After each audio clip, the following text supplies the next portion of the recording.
સાંપ્રત વૈશ્વિક પરિસ્થિતિ દરમિયાન ગુજરાતમાં પેટ્રોલ અને ડીઝલનો પૂરતો જથ્થો રહેલો છે। નાયબ મુખ્યમંત્રી શ્રી હર્ષ સંઘવીએ આપેલી વિગતો મુજબ ગુજરાતમાં પેટ્રોલ અને ડીઝલનો પુરવઠો પૂરતો રહેલો છે। મુખ્યમંત્રી શ્રી ભૂપેન્દ્રભાઈ પટેલ દ્વારા સતત સમીક્ષા થતી હોવાનું અને રાજ્ય તથા કેન્દ્ર સરકાર દ્વારા આ પુરવઠા અંગે સતત જાગૃતિ રહી હોવાનું જણાવી નાયબ મુખ્યમંત્રી શ્રી હર્ષ સંઘવીએ કોઈ અફવાના સંદેશાની આપ-લે ન કરવા ભારપૂર્વક જણાવ્યું છે। તમામ નાગરિકોને વિનંતી છે કે કોઈ બી પ્રકારની પેટ્રોલ ડીઝલને લઈને સોશિયલ મીડિયા હોય કે વોટ્સએપના માધ્યમથી કે કોઈ બી ઓફિશિયલ જાણકારી વગર કોઈ બી પ્રકારની આ અફવાઓમાં આવીને ભાગદોડ કરવાની કોઈ બી પ્રકારની જરૂરિયાત નથી।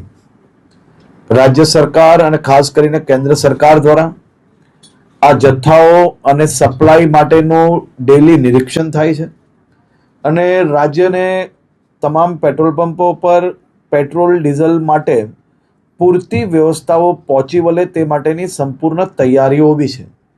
મારી રાજ્યના સૌ નાગરિકોને બે હાથ જોડીને વિનંતી છે કે આ પ્રકારની વાતો કોઈનો બી વોટ્સએપ મેસેજ આવ્યો હોય એને સીધું જ આપણે બીજા લોકોને ફોરવર્ડ કરીએ, કોઈ બી પ્રકારની જાણકારી વગર સંપૂર્ણ માહિતી વગર પોસ્ટ મૂકીને આપણે આપણી જોડે જોડે હજારો લોકોને કારણ વગરના એમનો સમય વેડફીએ અને સાથે સાથે કોઈ બી પ્રકારે શહેરમાં કે રાજ્યમાં આ પ્રકારની ખોટી માહિતીઓ ફેલાવનાર લોકો પર બી આવનારા દિવસોમાં કડક પગલાં ભરવામાં આવશે।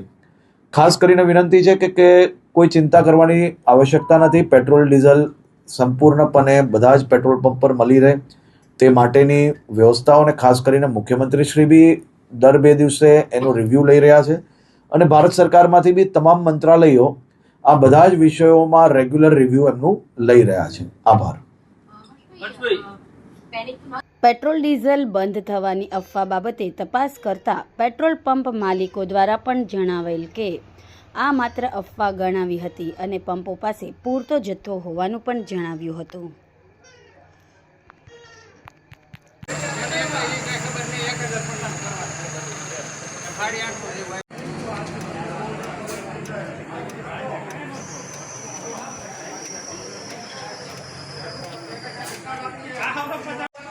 આપણી પાસે પેટ્રોલની કોઈ તંગી હોય એવું પેટ્રોલ ફૂલ છે, ડીઝલ ફૂલ છે, પણ આ ખોટી અફવાના હિસાબે ગ્રાહક મતલબમાં પૂરતું પેટ્રોલ છે આપણી પાસે? મારે ફૂલ ટેન્ક પડ્યા છે પેટ્રોલમાં। કેટલા દિવસ તાણ પડે એવું નથી? નહીં, 10 દિવસ મારે ચાલે એટલું પેટ્રોલ પડ્યું।